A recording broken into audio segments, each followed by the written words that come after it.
Serbina Sandifer Walker with Texas Southern University School of Communications is here now to dive deeper into the role the school played in fighting segregation. Good morning. Thank you so much for your time this morning.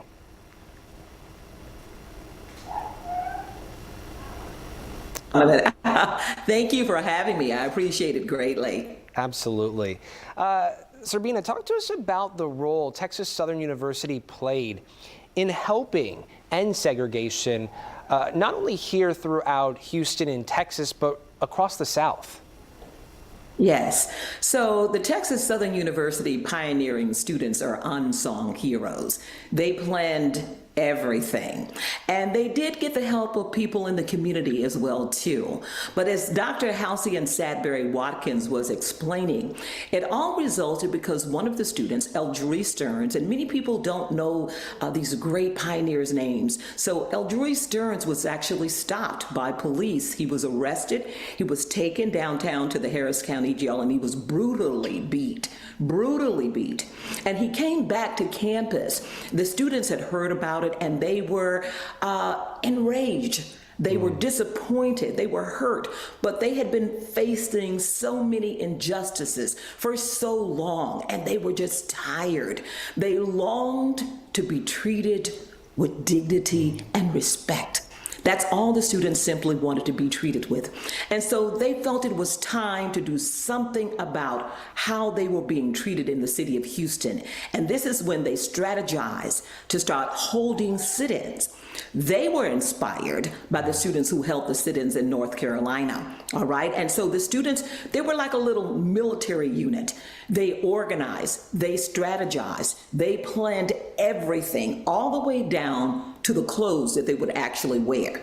Wow. And that first sit-in in Houston was held on March 4th, 1960 at Wine Gardens. It was a grocery store lunch counter that they went to. It doesn't exist there anymore. There's now a U.S. Post Office, but there's a historical marker that I worked along with those pioneering students to ensure that their voices, their story would not be lost. So when you drive along Alameda Street, you can actually see that. So those Texas Southern University students organized that first sit-in on March 4th, 1960, but there were many more that were held.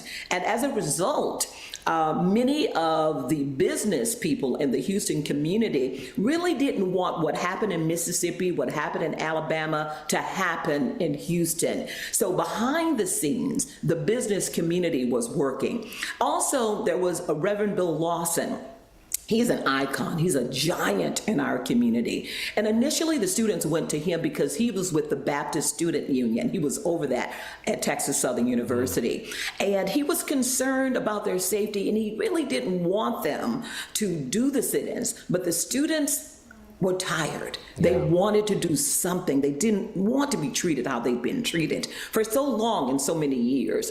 And he would pray for them, and he then supported them, and he then helped to lead them, and he told them about the significance of nonviolence. That was very important. That's a very key thing I want to be able to stress, that the Texas Southern University students believed in the nonviolent way. So no matter what happened, the students did not retaliate, did not take anything out of in a way that would be harmful to them or harmful to anyone. So this was the beautiful thing at Texas Southern University.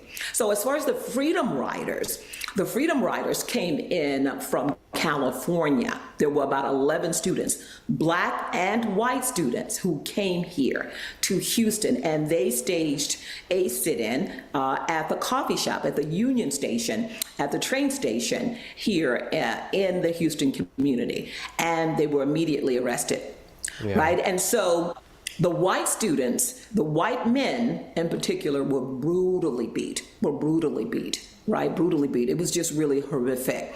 But the Black male, because they separated everyone by gender and race back then. It was just such a hard time during that time. They were separated. The Black men who, when they went into the cell block, were treated like heroes.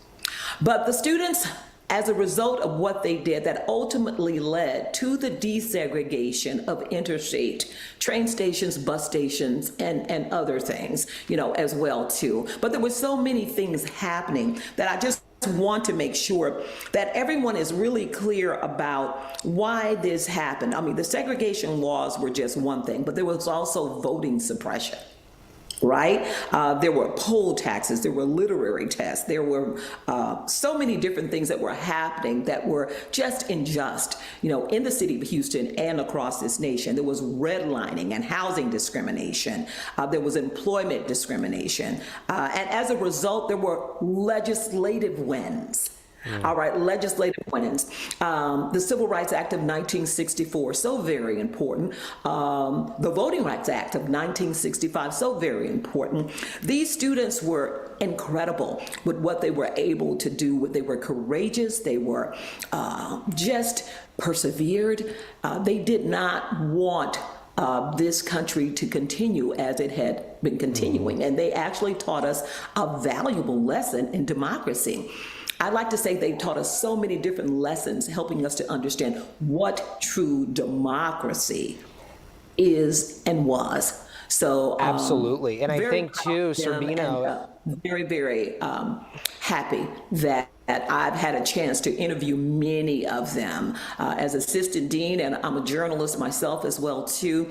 I've had a chance to work with them, to interact with them, and to be able to tell their stories in such an authentic way. It's very important that we tell these stories, and we've worked with KPRC Channel 2, with you all telling the stories, many of my students, helping people to know what makes Houston such a great absolutely, place. Serbino. This is a conversation, so I just want to chime in. This is a conversation, and so I was hoping to ask you additional questions, but we're almost out of time. It was back in 2020, I had the opportunity to cover the 60th year of Axe Handle Saturday.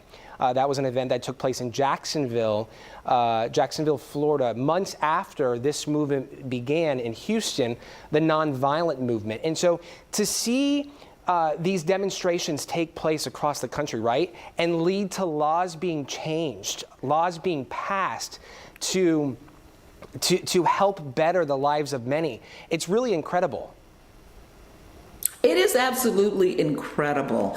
And that's the beautiful thing of people working together. This is why this community in particular, Houston, is such a great multicultural, diverse community. Yeah. It is a brilliant community. Black, white, Hispanic, Asian, we all work together well. Absolutely. But Texas Southern University was at the epicenter of leading those movements back in the 60s and into today. So this is, like I said, just a great community. And you can see it all around us, what makes this such a great city. So many people want to get to our community.